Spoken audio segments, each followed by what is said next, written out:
Welcome to Listings and Lullabies, a girl dad's journey with your host, Varun Varma. My name is Vikas and we'd like to welcome all of our listeners and viewers to episode 10. 10, our baby, first 10. big milestone after episode 1, Yeah, right? absolutely. We have actually gotten to 10. It's been a journey in itself. Yeah. But we are so excited for this episode because we've got a very, very special guest with us today. And Varun, I don't want to take your thunder away. Please introduce this gentleman right here. Yeah, absolutely. A lot of you may recognize him as he is the mayor, unofficial mayor of Cincinnati. Yep. I don't think there's someone he doesn't know that we know or whatnot. yeah. So, without further ado, sitting next to us is Mr. Jaydev Karande. Jaydev! Longtime friend of ours, really good friend. So you both have known each other since day one, right? God, you guys have been homies. No, I think since like 13, 14 we've known each other. Okay. About 30 years. 30 years creator now? and founder of Zip Scene, investor in Purgatory. Like, we're going way back. Man. He is the unofficial mayor of Cincinnati. That's He for is sure. the unofficial mayor of Ain't got Cincinnati. nothing on Jaydev. Yes, absolutely. It's good to have you here. Jaydev is a great person. I'll let you introduce yourself here, but a little bit about Jaydev and our relationship is he's always been a good friend. Always good to talk to him because he can get into that deep and serious part of the conversations to help really pick out what it is that the issue that you may be going through. It's like a therapist, which is very appreciative. Sometimes those conversations of a 2-minute conversation turn now into a 2-hour conversation, but it's all worth it when you look back and like, okay, yeah, I don't know where the night went, but the conversation was valuable. Yeah, exactly. So happy to have you here. Big milestone for sure, like you said, episode 10. Super thankful and fortunate to be here. Thank you for all the followers, listeners, people that gave feedback and comments and who continue to support us. So thank you for that. Without further ado, Jaydev, why don't you say what's up? Tell us a little bit about yourself and we'll go from there. Give us a 30-second rundown because we know Jaydev can talk. He will talk. Yeah, for sure. But tell us a little bit about yourself, brother. Well, first and foremost, thank you both for having me here today. Yeah, absolutely. It's a privilege to be a guest of yours, and congratulations on episode number 10. It's 10. It's Thank you. Great milestone here. And, about myself, you guys give me a lot of credit, for being this unofficial mayor and stuff.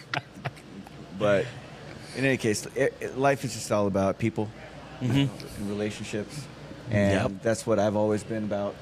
And that's something that has always stuck with me, is being the connective tissue between ideas, people, and technology. Connective tissue. And, I like that. And that's really where, part of my purpose in life is to bring people together, to connect people in ways that are mutually beneficial, but also ways that you just never know where things are going to go because there's a bigger plan than what you know of, and we're all governed by a higher power and it sort of flows through you.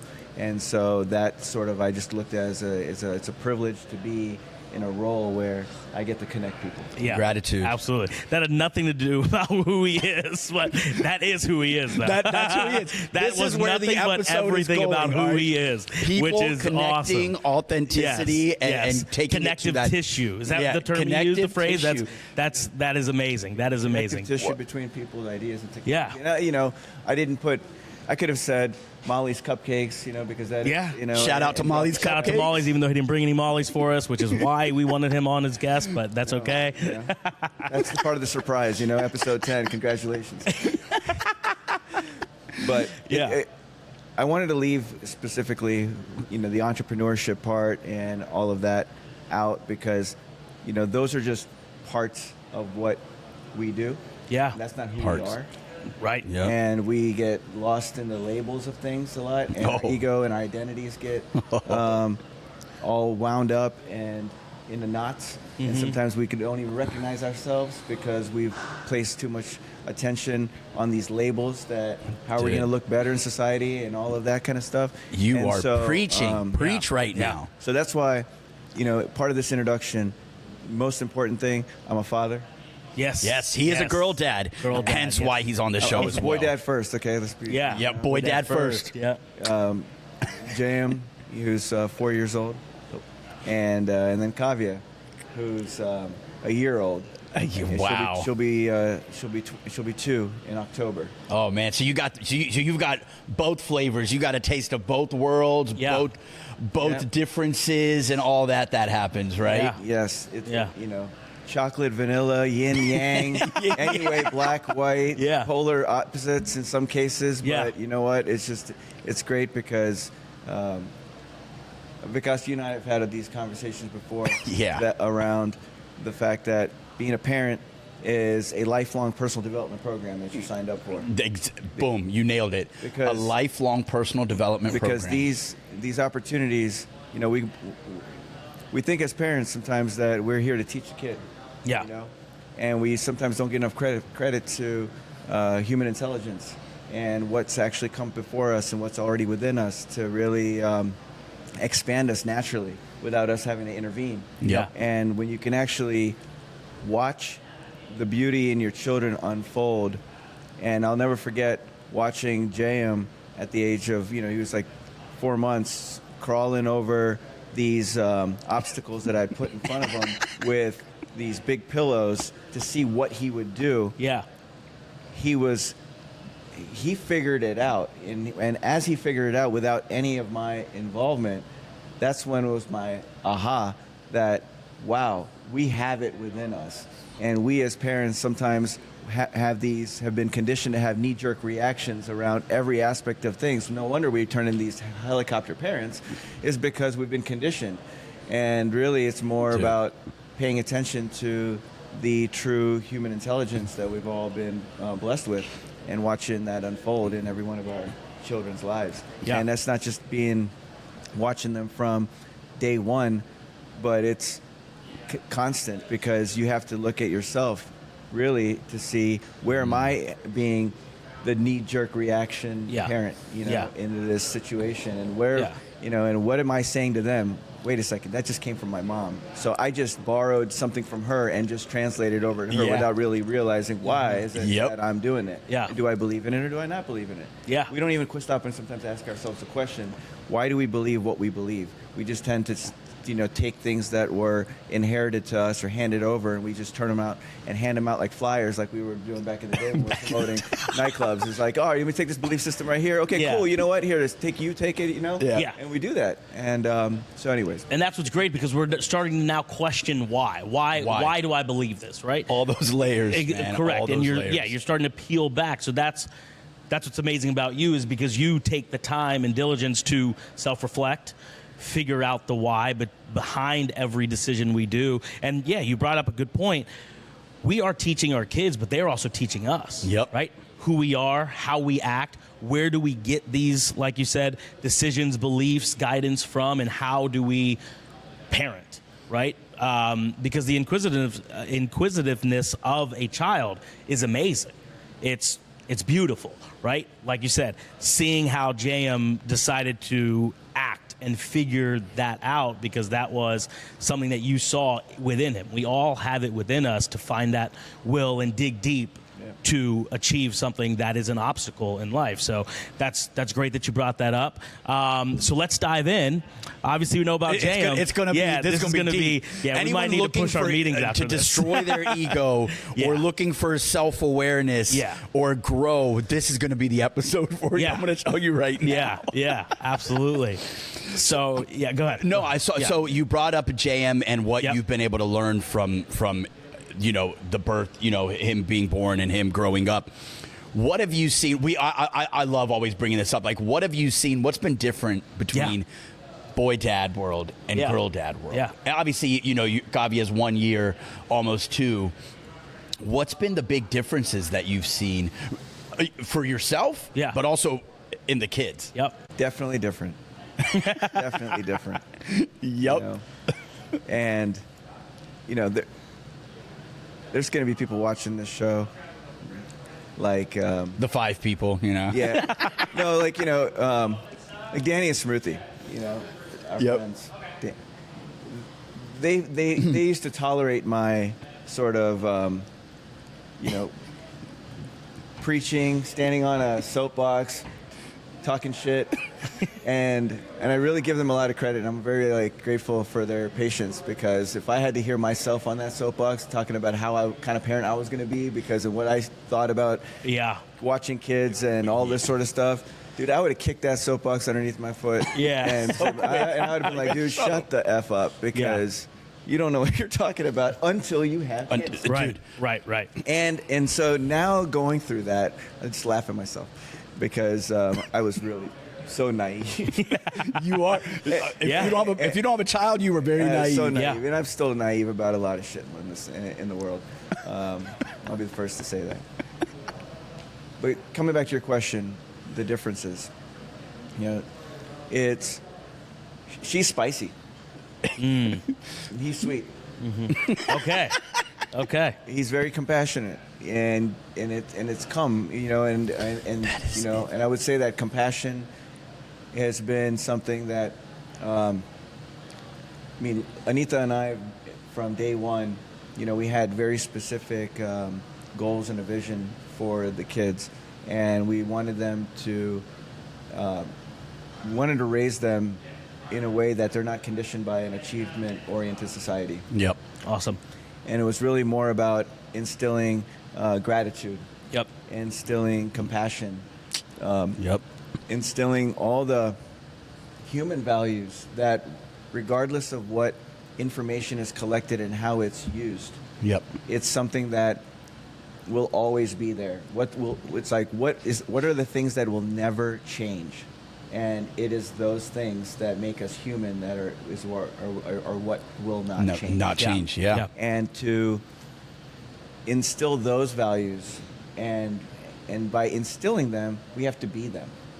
So we can't do things in a certain way where he's observing us and we're not being giving. We're not expressing gratitude. We're not saying please, thank you, looking at people in the eye when we speak to them, and doing things outside of ourselves. And that's where that ongoing personal development program for yourself comes into play, because you have to be watching what you do and making sure that you're not the hypocrite, Exactly. And Anita's been really great at calling me out on things, which at times, it goes and it pokes to your ego. Like it does. It hits your ego, and you're like, I think all wives are just fantastic at calling you out on your shit. But it's, and I look at it and I'm like, at first it's like, ouch, damn, I'm in pain. Yeah. What am I in pain from? Myself. Right. Myself. Oh, man. And so, peeling back those layers. Yeah. Where that parenting dynamic within you and your partner, and then how you're going to parent the children. There's always a disciplinarian in the house. There's always another person. Like I'm probably the more soft one. Yeah, you guys have that good cop, bad cop, right? And it's just so, and it's and that's also a function of how she, her mom, and how she was raised. And my parents raised me in a certain way, but we're all different.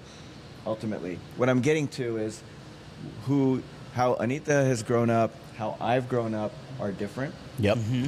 It's not just because of our upbringing, but it's also because we're different. Yeah. Same thing as JM and Kavya are different. Sweet and spiciness and all of that stuff is just the beauty of who they are in their own personalities. Yeah. How they're observing and what they've come with, and as a parent, as much as sometimes I think to myself, like, why can't y'all just be like, in whatever I want in that moment? I want peace and quiet. Why can't you be like the quiet one? Yeah, exactly. Like you extract that from this one. It's vice versa. But that's one thing that I will consciously, and I haven't done it yet, and I consciously say to myself, I'll never be that parent that will play that pointing game. Why can't you be like him? Right. Or why can't he be like her? You be like him? Or why can't you be like someone else?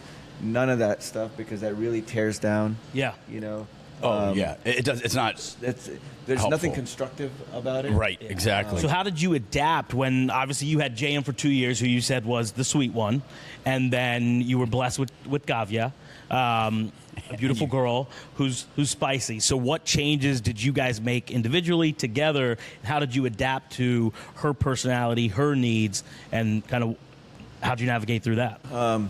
Red. Red. So it's different, right? What's different is that Kavya is, being the second child, there's a lot of things that I felt and I learned from JM that could parlay into this. Yeah. Okay. So that's first and foremost. Yeah. You know, the second child thing, which you'll know very quickly. Yeah. The reason I asked that question You'll be very too relaxed is because you'll feel more relaxed. Yeah. You know, you've been through a lot of humps, you know, and, you know, you can talk about it. Like, you know, why don't you tell us, you know, what, switching it up. What was your psyche like before, you know? And what did you think, you know, before that you now look back at yourself and want to kick the soapbox from underneath your own? Oh, yeah. I mean, I got plenty. As a lot of my friends, when you mentioned that, I thought about the whole list of my friends that I probably talk shit to and was like, oh, you got to go do this with your kid or got to do that and things like that. Or no, you can be this way or whatnot. And I was also naive in that sense and fashion as well. But no, a lot of it that's changed and been different as a parent versus just a husband has really been getting out of my own way, being attentive, being aware to them, knowing that she watches and she learns everything from me. And I want to make sure that she sees the good and the bad, but more so the good of me being with her, me being attentive to her, playing with her, as well as, you know, getting along with Bavisha as well. Her seeing our relationship at the same time too, because that is all a big part of the development. And like you said, reading, I've read a lot too. There's a book that we've got here as well. How our kids sees us is a huge part, and we've made a joke about this in other episodes, and you've seen as well. Ziana will take anything and just act like she's talking on the phone, and we make a joke out of it. It's called ring ring, but a lot of that comes from her constantly seeing me on the phone. And what scares me about that, while it's cute, it scares me that that's what she sees me as, is someone that's just on the phone doing something else and ignoring her. You know, obviously she's 14 months, so maybe she doesn't grasp that, but we don't know that, right? We don't have that opportunity to be inside her mind, but it's so cute. Like even this morning getting ready, we put on a new shirt for her, and I was also getting ready, and she came to kind of show me, but I was busy getting ready, and Bavisha had to nudge me and say, hey, she wants to show you this. So I was like, oh, wow, great. But those types of moments are amazing.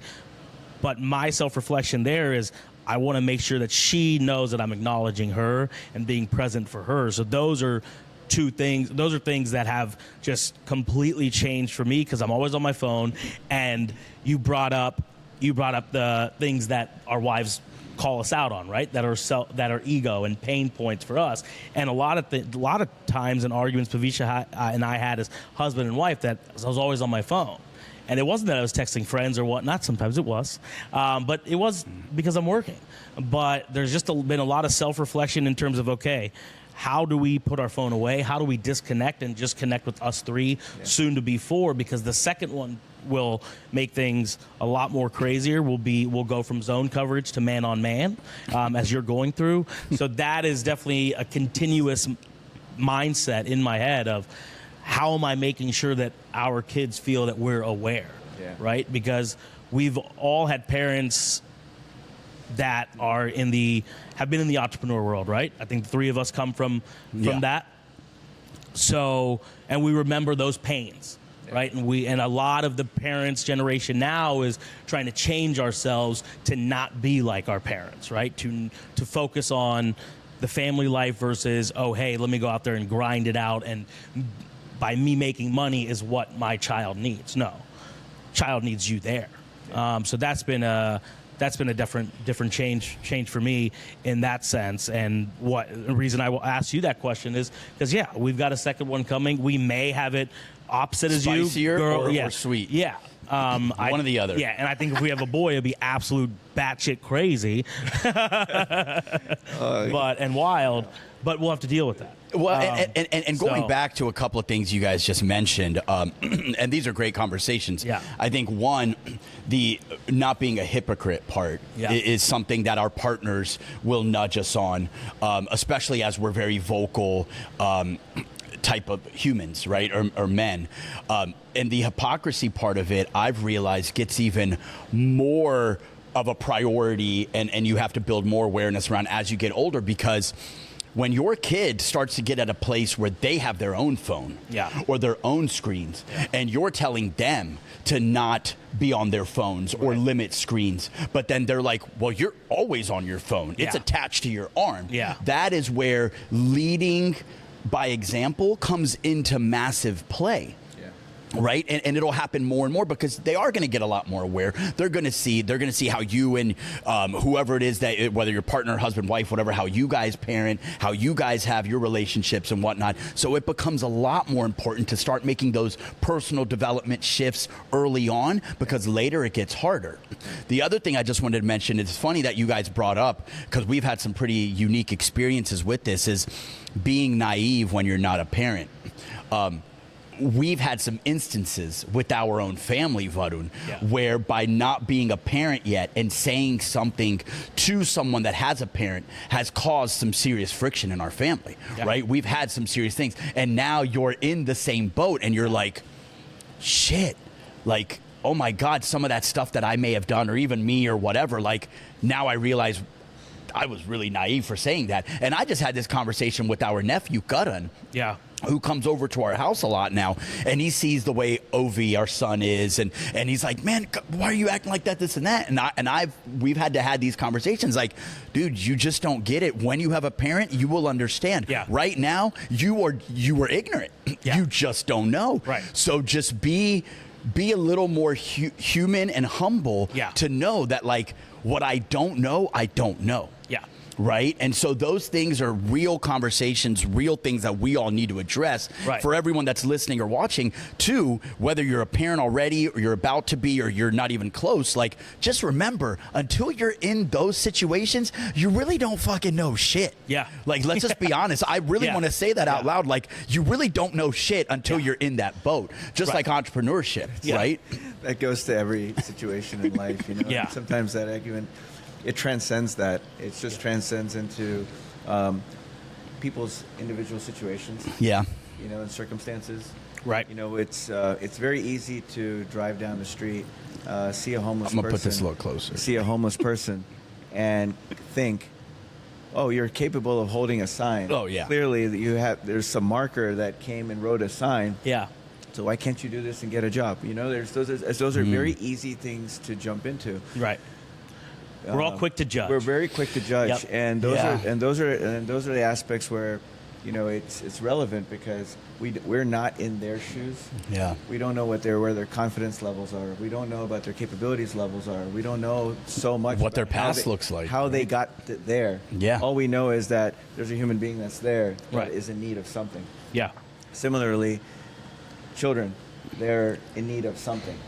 You know, we don't know what's going on with them, you know, and because they may not be able to articulate exactly what it is, but it's us sometimes just need to be there and be just as not ready, quick to be a problem solver, but just to be able to experience what they're experiencing through our own lens, you know. So I think part of this journey for me has been, how do I unlearn, you know, the things that I was conditioned with to learn, and how do I look at life through their own eyes? Because let's be real, none of us woke up saying that, hey, one day we're going to be in our 40s. Oh, you know what? This is just how life is, you know? And that's why, you know, when we look at our parents, we're like, well, you know, and the elders become more like children. Well, they do. It's because we never left. We were born children, and we've always been children. You know, life has continued to expand and grow and all that, but you take away all the responsibilities, and if bills were paid and things were happening automated, and those responsibilities were there, wouldn't we all just be more childlike anyway? Would we sit there and try to impose upon everybody else all this sort of nonsense? No, because we would, at the core of every human being is love, laughter, you know, and everybody wants to be joyful. Nobody wants to sit there, wakes up in the morning like, today I'm going to be so pissed off, and I'm going to remain pissed off all day long. And God, I can't wait to, like, end my day just feeling like shit. Yeah. You know anybody Although that does that? I'm guilty of that Anybody sometimes. that does that? Does anybody have those kind of intentions? Right. No, you're right. You know? Or at the end of my life, I'm going to look back on my life and, God, I was one pissed off son of a bitch all day long. Yeah. So proud of that. Yeah. Right. So proud of that. So proud. Wow, I pissed so many people off. You know? Yeah. Yeah. Although I don't know. Some people I feel like just have the intention to just want to piss off people naturally. Or God, I was such an adult in my life. Like I'm such an adult. Man, I feel proud to be an adult. Does anybody do that? Does anybody walk around doing that? Why do so we glorify a bunch of stuff when that's not who we are anyway. Yeah. We all, why do we feel so like grateful to be around our children and other people's children? They bring the childlike aspects of us you're right. out. Why? Because that's who we are. Yeah. We are all of that at the end of the day. Whether we're playing video games or whether we're playing games physically, or just shooting the shit in however we do. Right. And that's really what it comes back to. So as a parent, being conscious of that and conscious of the fact that, hey, I need to be more playful. Mm-hmm. I need to be playful myself. So my child is looking at the playful aspects of me. Yeah. And seeing that, hey, life is a game. And then how am I going to play? How am I going to show up? And not take things too seriously in a way like my job is to put a smile on other people's face, because as long as I'm smiling, other people are going to smile too. And that's going to be a contagious thing. Yeah. So one thing that I see, happening is JM, in the first year of his life, I mean, we're pandemic, right? Right, yeah. And a lot of things were going on. We were, with the pandemic going on, everything on lockdown, there was nobody at home necessarily to help the kids. Okay, yeah. So we've never really had additional help, to help with the kids. Okay. Because Anita's mom was in California. Yeah. My father having muscular dystrophy. So we're already caregivers needing for him. Yeah. And us trying to figure this out. And Anita, in the first year of JM's life, with the pandemic, Molly's, having to just be open and then shut down. I mean, she was, credit goes to her for you're balancing all of that, everything right? that is. I mean, I just look at what she's done as a woman business owner and the person that she's become. Yeah. And I'm going to hold back tears from this podcast because just thinking about what she's done and how she's transformed in her own journey is like, wow. It's truly kudos. wow. Yeah, kudos to her, respect Big her. time. Yeah. So, with that said, with JM, I spend a lot of time, with personal development content, and so people would ask, like, "Hey, are you putting on Coco Melon?" I'm like, "No, actually, I got Sadhguru, going on in the background." Nice. That's awesome. And JM went through a small phase where he just wanted to watch Sadhguru. In fact, Anita told me once that they were in Kohl's, and a man walked by kind of looking like Santa Claus, and he blurted out Sadhguru. Wow. Because of the beard. Yeah, the beard. Yeah. And so there were certain things that we did with him, even early on, before he was even born, where we read Gita, every single night. That's awesome. Played, high vibrational music, isochronic tones. Yep. 528 megahertz. Yeah. Even at the time of delivery, in the delivery room, had those vibrations going on. Wow. Awesome. Wow. At that time of it. And all these little things, subtle vibrational things, have just been a cumulative, aspect in his psyche and who he. That's who he interesting. in terms of how it's like a case study. I want to see how everything kind of develops with him. Yeah. And he is very compassionate, and just seeing how he's kind of evolved and how he is with his sister, very compassionate, very loving, very caring. Yeah. And so seeing how that rubs off on her. Yeah. Because she's looking to him. She's got her own spiciness. Yeah. But, that's life. You Yeah. get spicy and sweet. There's Yeah. nothing better. Right. Yeah, exactly. And did you do that with Gavia as well? Yeah, what'd you do different? Yeah. He's like, oh, because it changes should have played when the you've got the second kid on the way. It's hard. We did not do a lot of stuff. Yeah, sorry, Gavia. It's hard to make that time. Which and it was different time. I mean, a pandemic baby's it was a lot different. Yeah. and then when the green light comes back on from the pandemic. Yeah. I'm sure Anita was going crazy with Molly's Cupcakes. I mean, you guys opened up multiple locations and all of that good, great stuff. Yeah. So I want to peel the layers off a lot of what you said there in terms of, because we talked about having the support of parents. Right. Yep. But as we've known, for a long time, you guys have been caregiver to your dad. Yeah. Right. So. Yeah. And then you throw the pandemic in there. Like you said, her mom was in California, so a flight away, essentially. So how did you guys adapt? How did you guys grow from there? And then also, you're different in the aspect of a lot of guests we've had on are entrepreneurs themselves, but your guys' main focus on entrepreneurship is her dream, her goal, and what's your role been in that support as the dad, as being the supporter of your wife to go and grow her dreams there.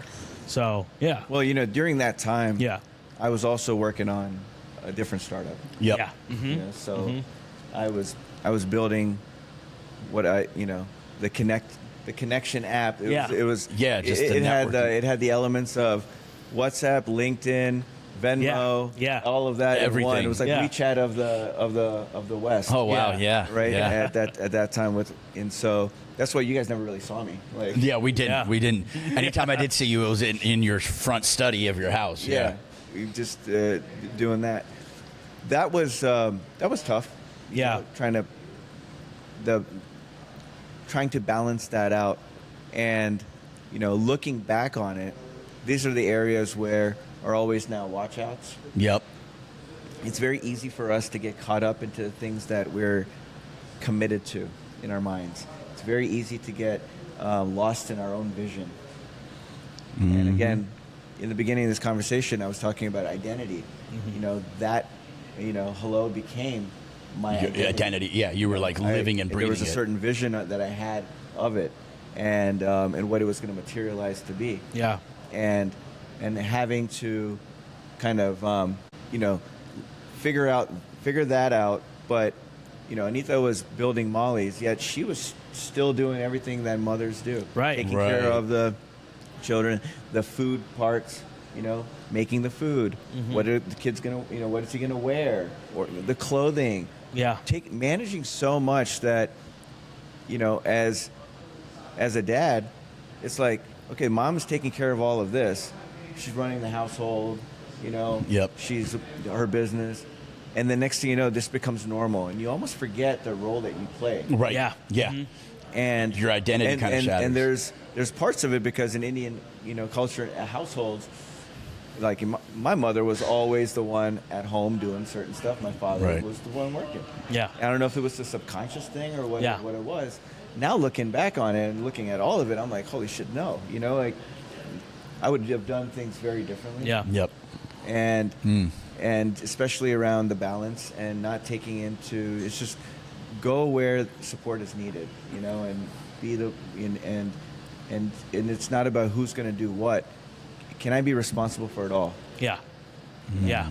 Doesn't mean I have to do it all. Yeah. But can I assume responsibility so therefore it gets done? It gets done. Yep. And there's a consideration for the other person, and there's a way to be able to do things so that no one feels the pressure of and overwhelm. Mm-hmm. And I think looking back at those things, those are the things I know I would have done differently. Mm-hmm.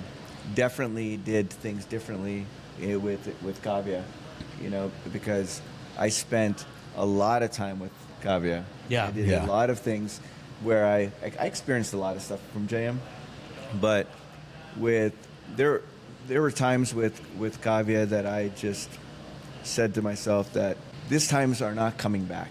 Yeah.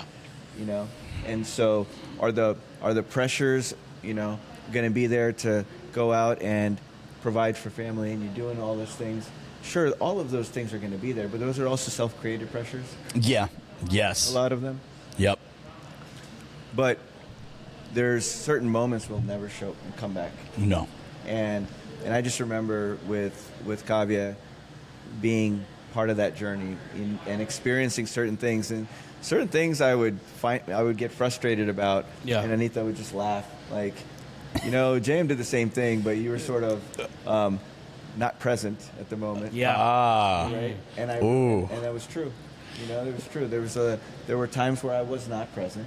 And whereas when you wake up, you become more present. Yeah. And that's really where most of the beauty starts to come from, is when you're awake and you start to recognize all those little things, and you say, okay, wow. Yeah. Are they easy? Are they hard? Who knows? Yeah. But you're there to experience them. Yeah, and those little stab wounds where your partner or the parent, someone calls you out on stuff, like that kind of hurts, right? It sucks because you're like, I'm trying to be like this, but I just caught myself, or someone called me out on being like this, who is the exact opposite of what I was trying to be or what I believe I am. And so those are growing moments, right? So how did you wake up? What helped you wake up? What motivated you to wake up? Was it a do or die situation to make you wake up? Like, what was it? Because that's what you went through with JM and not being present is what I'm going through now, right? It's you feel like you're there, whatnot, but you have certain late meetings, so you miss the day, but Vivisha still got to do certain things. Oh, we're getting into therapy sessions right now. Whatnot. So how did you wake up? Because that's what I think about every day too, is like, okay, I want to try to wake up before Vivisha, let her sleep, take care of Ziana, get her breakfast, but then I start to get like, shit, do I know how to make her oatmeal? Like, do I know what she's got planned for lunch? What do I do there? So what was it that got you to wake up? Because you don't want to wake up when it's too late, right? You want to wake up naturally, but you want to wake up at the right time. Oh, I've got some thoughts on this too, but I want to hear it from you first. I'm going to answer that. I'm going to answer your question. Okay. But I do want to provide a little bit of context around it, because what you're talking about here is getting into a little bit about the kind of stuff Vikas and I always talk about, is the reality of things, because we're always conditioned to show this rosy picture. Yeah. And yes, it can be a rosy picture, but there's thorns on roses. Yes. Okay, so you grab a rose. Yeah. And it hasn't been dethorned. Yeah. Guess what you're going to have on your hands? Yep. So yes, that's the life of it. You're grabbing a bouquet of roses. Yeah. And they smell good. They look great. And then you put it down and you look at your hands and you're like, ouch. Yeah. Damn. Let me not do that again. Yeah. Right? And so, similar situation. Yeah.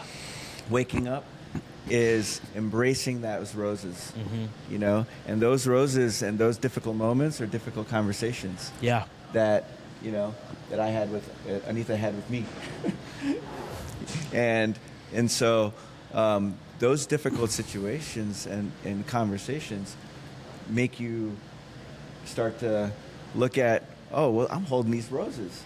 Wait a second here. Ouch. And then you start to look at your hand and you start to take every one of these out. And you start to realize these are all my own doing.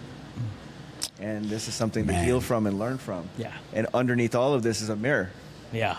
And you're looking at yourself and you're like, wow, I was the creator of my entire reality right here. And I did this. So what am I going to do now?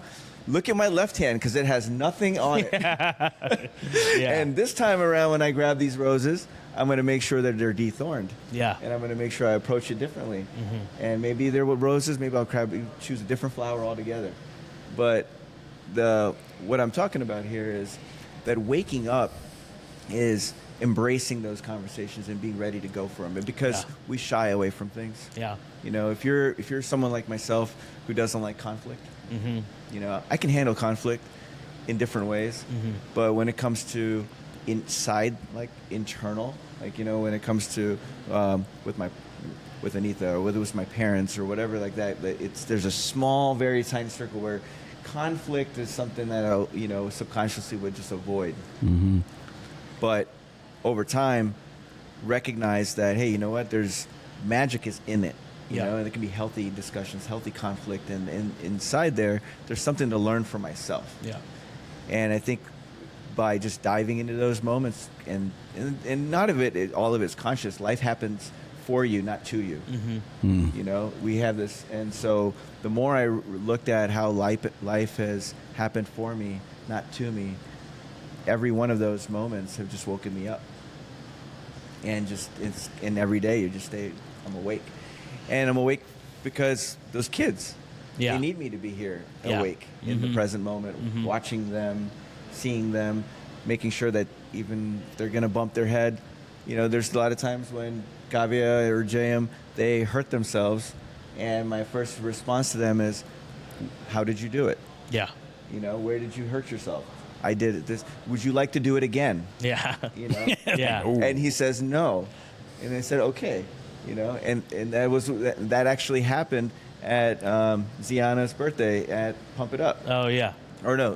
It wasn't her birthday. It was another birthday party. We were there. Oh yeah. JM got hurt. Yeah. He came back and he was crying. And after that, I asked him. I said, "Where did you get hurt?" And as he kind of described it, I said, "Would you like to go do it again?" Yeah. And he said, "No." I said, "Okay." Yeah. So he now knows what not to do again. What not to do. Yeah. Well, and just building upon your question, Varun, about how do you wake up? Did you?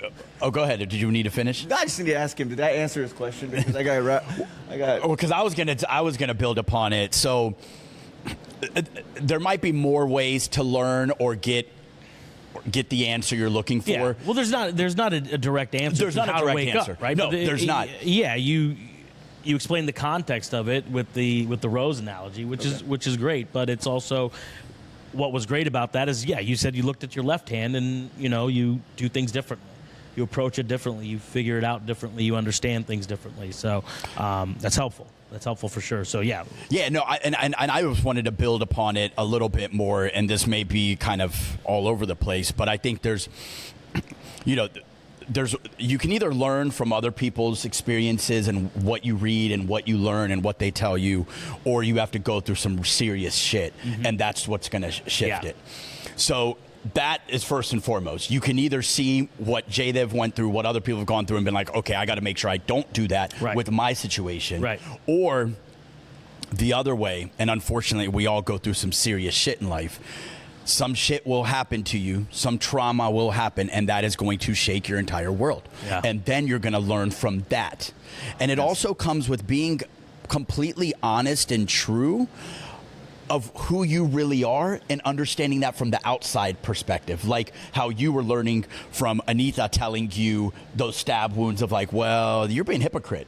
Learning from those things. So for you, as you're going through with Ziana and a second child, you're going to have to start to take an outside situational perspective of looking at the environment or your habits and behaviors from an outside perspective of oh, yeah, I did do that. I shouldn't have done that.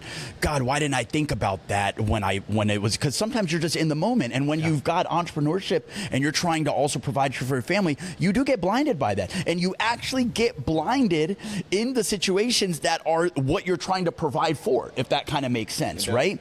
And then the other part of it, and you hit this in the beginning, is ego. People, more than ever, I think people really need to start understanding ego and material is not what we really live for. And if you're always chasing that next sale, chasing that next listing, that next client, this and that, it's a cat chasing its own tail. You're just going to constantly be in that. So you have to remember what you said in the beginning was Ziana actually doesn't need the money and the big home and all these toys. What she needs is you and her mom. Yeah. That's all she really needs. Yeah. And this is going back to where we got deep for a second. I wanted to mention this. You mentioned that you explained the Gita to JM and your family. One of the biggest things that the Gita tells us, the Bhagavad Gita, for anyone that doesn't know, is that the universe is already inside of us. You mentioned it. A child we already have everything in us. Yeah. It's the whole point of life is to find it. Yeah. And the first way you find it is by taking a hammer, that ego, and just killing it. Yeah. Killing it. Forget this material. Yeah. Forget all this. Just remember, it's that human bond and the fact that life needs to continue. Right. That is the moral of the story. So I just wanted to mention that. Well, you think about what ego is there. I mean, I love the acronyms for ego. You know, people call, you know, the acronyms of edging God out. You know, Edging God out. and there's other ones, but you know, ego is there for a purpose. It's there to keep us alive. Right. You know, it's there to to govern over our survival. But then there's also the amplification of it, and there's all the other aspects that feed into it that also tend to blind us. Will it ever go away? It's later. It's a guard dog. It is a guard dog. Yeah. You know. Yeah. Either that Doberman or Rottweiler is gonna, you know, be right in front, you know, barking up at everything, or it's gonna be tame and know its position in place because you are not your ego. You know, so it knows where to be and how quiet to sit. You know, wake up or just sit. Just be part of everything. Observe. Just be part of it all. You know, it's there for a reason. Did we choose it? Hey, I'm gonna have ego today. No, it's there. Yeah. It's there. It's just there. But it's important to be aware of it. I think that's the key part is You're right. to be aware of it in terms of, like, who am I and who am I not? Yeah. You know, who am I showing up as? You know, and how am I showing up not for someone else necessarily, but for myself? For myself. Because a lot of times we do things thinking that we're doing it for ourselves. We're doing it for others, you know. And when we're doing something for someone else, it's not lasting. Yeah. It's not change. You know, what you're doing for Bhavisha, so that you have more peaceful conversations and you have harmony in the home, is only a Band-Aid. Yeah. You know, and I, you know, was manufacturing Band-Aids. Yeah. I was like gosh, it would have been like Johnson & Johnson competitor. Like, I was literally manufacturing Band-Aids, and a lot of them. And then after a while, I'm like, holy shit, you know, I look like a mummy. Yeah, like I'm out of Band-Aids. I didn't even see myself anymore, right? Can't recognize myself. Yep. So when you start ripping off those Band-Aids, that's when you start to feel pain too. And then, but then very quickly you start to heal. You got to feel the pain. You got to go through the emotions in order to rip off all those heal. Band-Aids, and you got to rip all of that out and start to make shifts for yourself. Right. Why? Because at the end of the day, you've got a little girl, you got a boy, you got multiple who are looking at you. They don't know any of this. Yeah. They don't know any of these things that we're experiencing. And it's extremely important that we be cognizant of the fact that where we are in our journey, they're at the beginning. And as much as we like to operate and try to help them understand us, gosh, that's being naive. So we almost have to meet them where they are, meaning forget all this stuff. Go back down to there. What does that mean? I need to unlearn and remove all this garbage. Yeah. And be present. Right. And on top of that is kind of, they're looking at me, who do I want, you know, who do I need to show up for myself? Which means they're going to want to follow that. You know, Sadhguru has an awesome parenting, you know, he's done some talks on parenting. And it's something that I encourage people to listen to because, and just, you know, something that I've taken away from him, you know, is to be cognizant of the fact that, you know, we look at each other sometimes, or our parents, on a pedestal. Yeah. Mm-hmm. Right. And, or I'm your parent, you know, you got to listen to me. Right. Type of thing. But the reality of it is that we've only come a little bit, we were born a little bit ahead of them in terms of timing. That's true. We're only experiencing a little bit more in life because we are here longer. Yeah. Yeah. There's nothing different about them. And I have to tell this to JM. I explained this to JM, even at his age. JM, you know what? I don't know everything. You're going to ask me a lot of questions that I do not have the answers to, but I promise you that I will always go find the answers. And if I find the wrong answer, I will come back and tell you what the right one is. Yeah. You know, because you just have to understand that I am your dad. Yep. You know, but that doesn't mean anything except for the fact that I came a little bit before you, and you came through your mommy and I. Yeah. You know, and now here you are. And so there's going to be things that we're going to learn together. Learn together. You know, and I have to have these conversations with him, whether he understands them or not. But those are messages that I will continuously keep instilling in him and in Kavya. I speak more about the JM's part because I can't say much to Kavya right now, right? Yeah. She's still younger, You know, but these are the same things I will go ahead and say to her. Right. And if you start to build that routine now, then it just becomes a habit, right? And these are good habits to have. And going back to like the early days of just putting the content on was because whether he understands it or not, his subconscious will. Oh yeah, oh yeah. And those are just going to be seeds that are going to be the fertile soil. Yeah. And they're going to grow. Beautiful. Same thing with Kavya.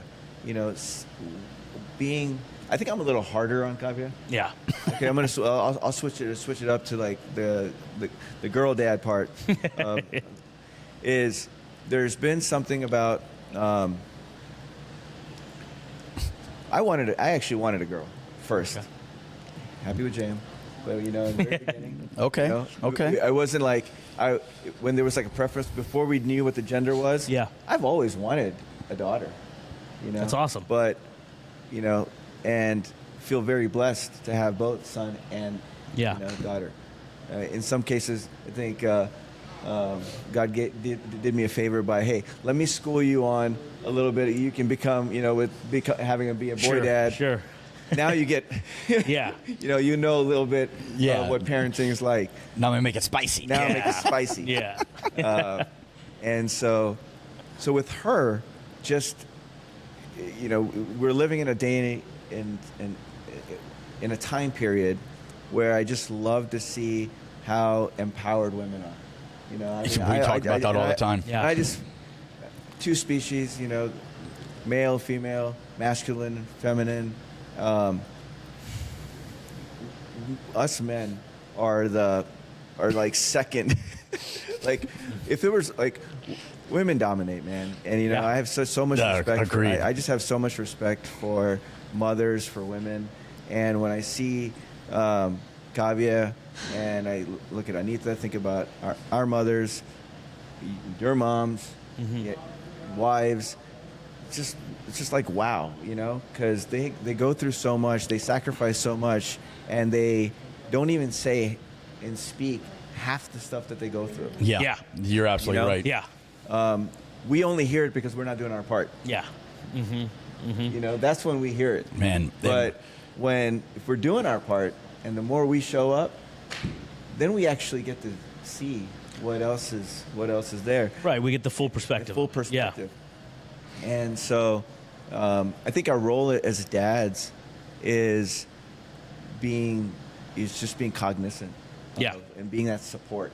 Right. And being okay with society portrayed us to be like this number one in the household, you know, and women being the support to the man. Right. Yeah. But it's actually the other way around. Oh yeah. And we talk about this in every episode. I think. I think it's the other way around. Women run the household, and it should be that way because if we ran the household, it'd be a mess. And you know, if we like, let's be honest. But knowing that, it's actually empowering because at least you know how you can be a better support. And that's why you're tougher on Kavya because she's going to. I am, and I want to equip her with a lot more. Just she's very strong, you know, and I think the amount of just like wrestling and I was her brother and any girls who have older brothers and they're all. You know, I'm an only child, so I don't understand sibling rivalry. It's just completely mind-boggling to me that he can just walk by her and just push her to the ground without any regard to anything else. Like all the compassion out that window. Yeah. Everything we talked about, out the window. Yeah. Like, why would you go kick your sister? Because you can. No, that is not the reason. Because you can. Oh, that's you know, I don't get it. Maybe you guys do, but those are the things that you will have to you will witness. Yeah. And you'll probably understand more than me. Yeah. But for that reason, you know, I think about martial arts. That's something I grew up in. Okay. You know, and that's something that both for JM and Kavya are going to be like, you learn how to write and read, and you learn how to fight and defend yourself and others, and you know how to exactly use your body for what it's designed. The tools. To do. It's the tools. The tools that you have, because, you know, making her have confidence from day one Yeah. is incredibly important. Yes. You know, confidence, you know, care, compassion, all of those things will happen as a byproduct, you know, of seeing how we are, JM, all of that. But it's these early traits, and gosh, when she flips out, and sometimes and right now she's in a phase where she cries a lot. If there was a Guinness Book of World Records, that she might be up there in it. Yeah. I mean, I can't even. I just sit there and I'm trying to I'm imagining what could be the problem right now. Let me meet you where you are. Where you're what at. are you upset about?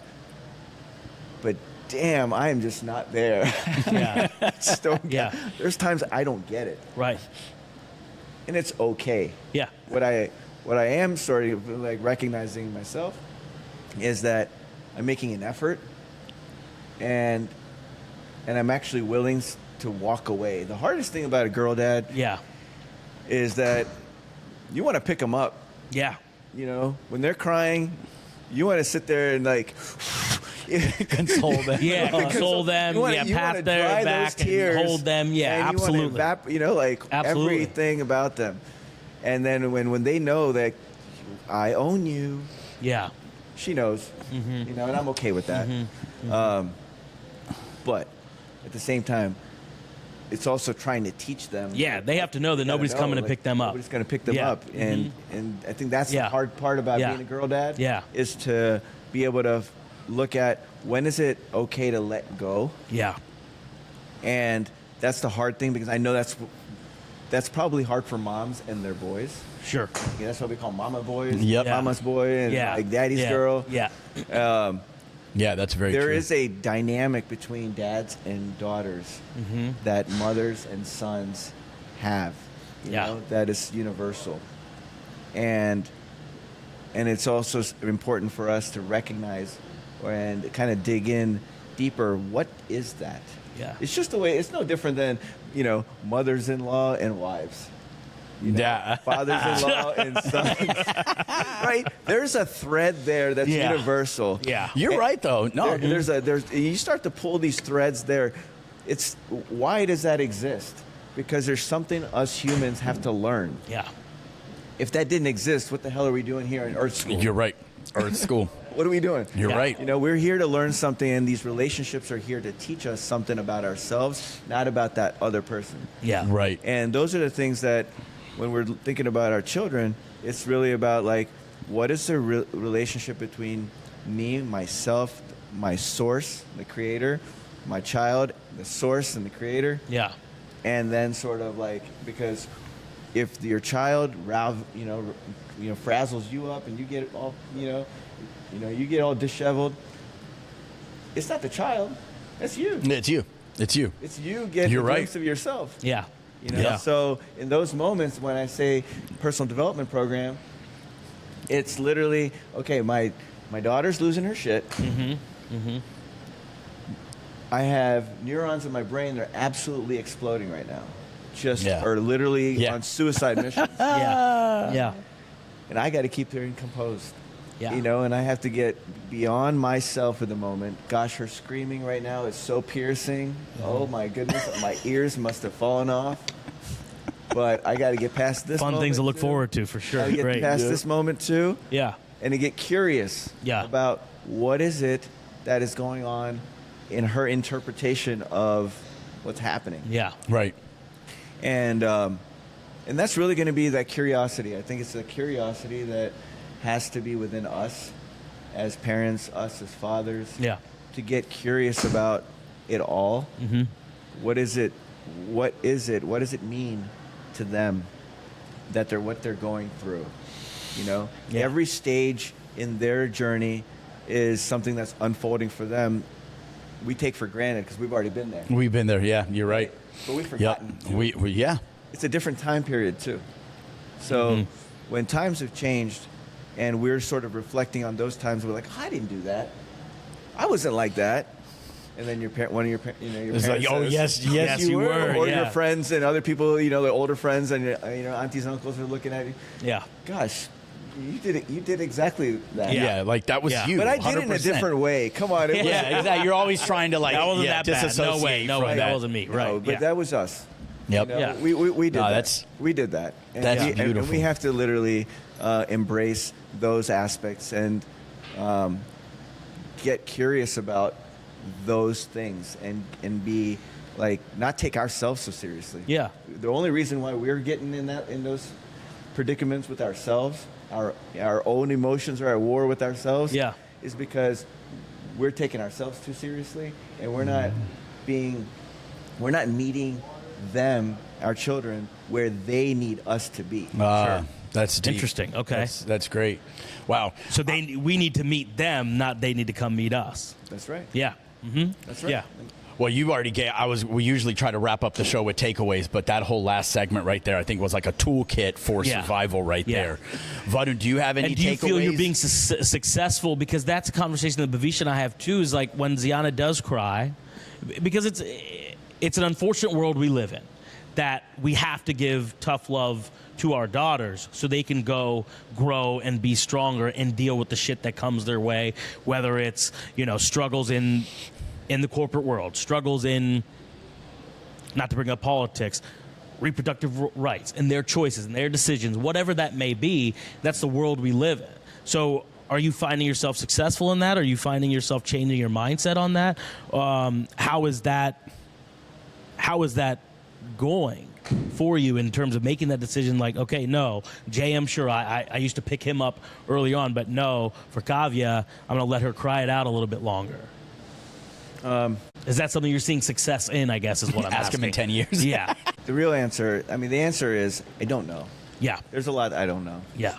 And I'm not going to pretend, and I don't pretend to know. No, because every day is a new experiment because we don't know. Right now she's trying to, there's an experiment of putting them in their own rooms, for sleep training purposes. Yes. I actually go back and forth sometimes. I see the benefits of them sleep training and them being in their own room and having some independence. At the same time, I also feel I love when they're sleeping with me and when they're around me. Yeah. That because that's never going to come back. They are going to be that.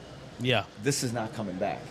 So there's that aspect of it. Yeah. There's a Western and Eastern sort of cultural sort of aspect because here we're fortunate to have spaces that we live in that have different rooms for different persons. But where we all come from, they didn't have that. Yeah. Everybody's in one room. Yep. Everybody, so when you look at most of the world doesn't experience what we are experiencing. Right. What do you mean sleep training? The kids right here anyway. Yeah. You're going to the bathroom over there. Kids over here. Another kids over that's there. very true. Cooking right there.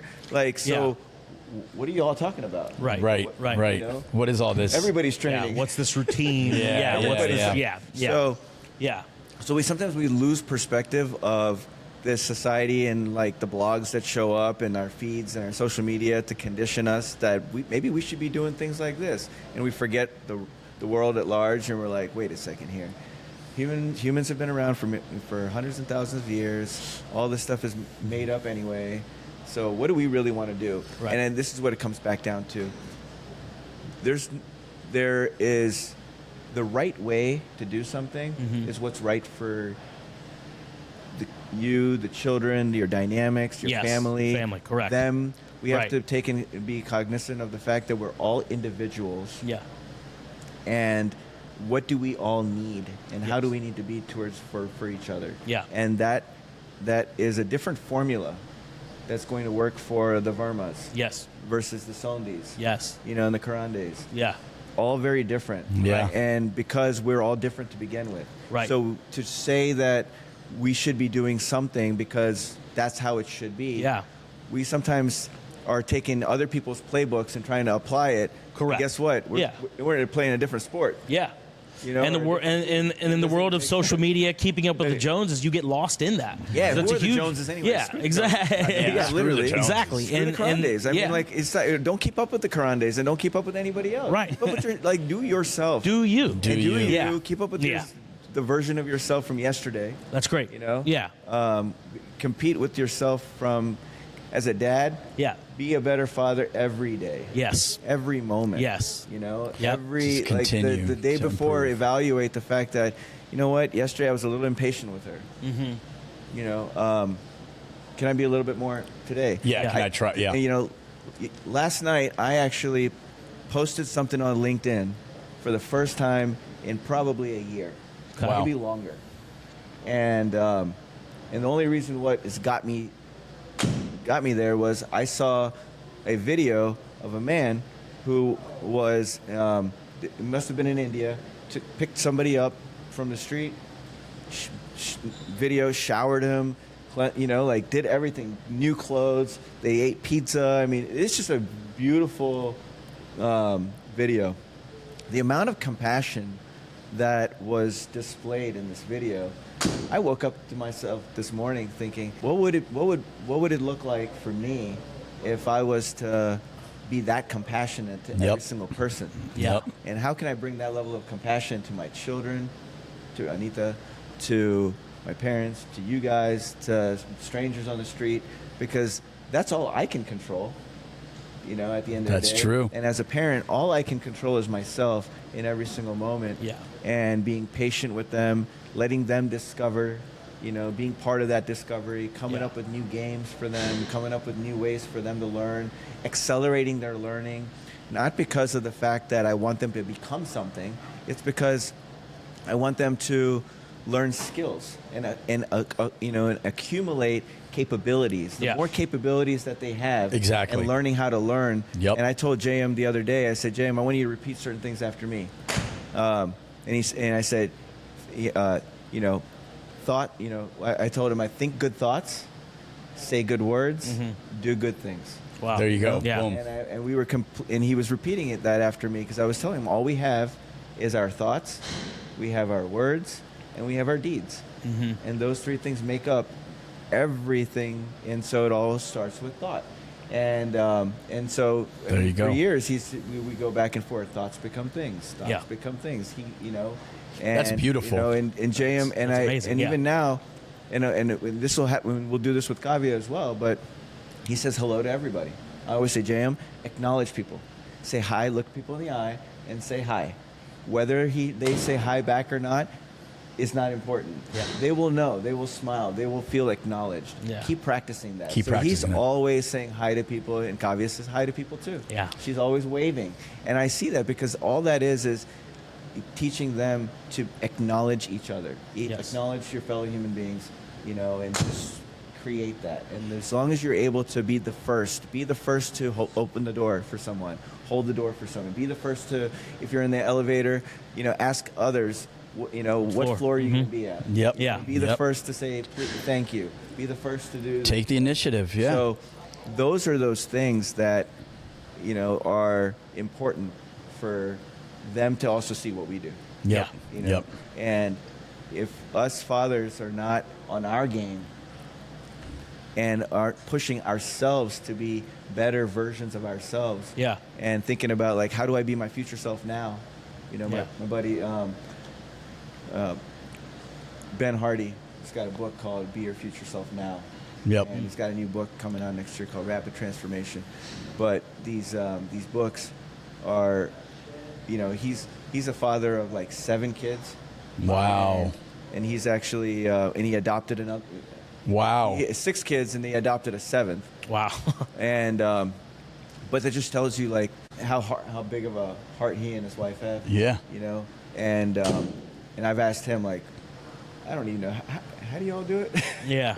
Yeah. Yeah. But it's interesting because it's, you know, it's no different than what we're talking about here. Yep. Yep. No, this is a great conversation. I love everything you've said in the last few. Yeah. And now all you can tell why a 2-minute conversation goes into over an hour with Jaydev, because he's got so much to kind of, share with the world and stuff. And so, Varun, any last amazing thoughts? Wisdom and insight. There was going to be a question of what are your goals that you want for yourself as a girl dad, as a parent, and for your kids. But I think in a nutshell, you've answered that. You've touched on that throughout the whole conversation. So we appreciate that. And we were going to mention this Girl Dad book, which has been great. You and I have both been reading it.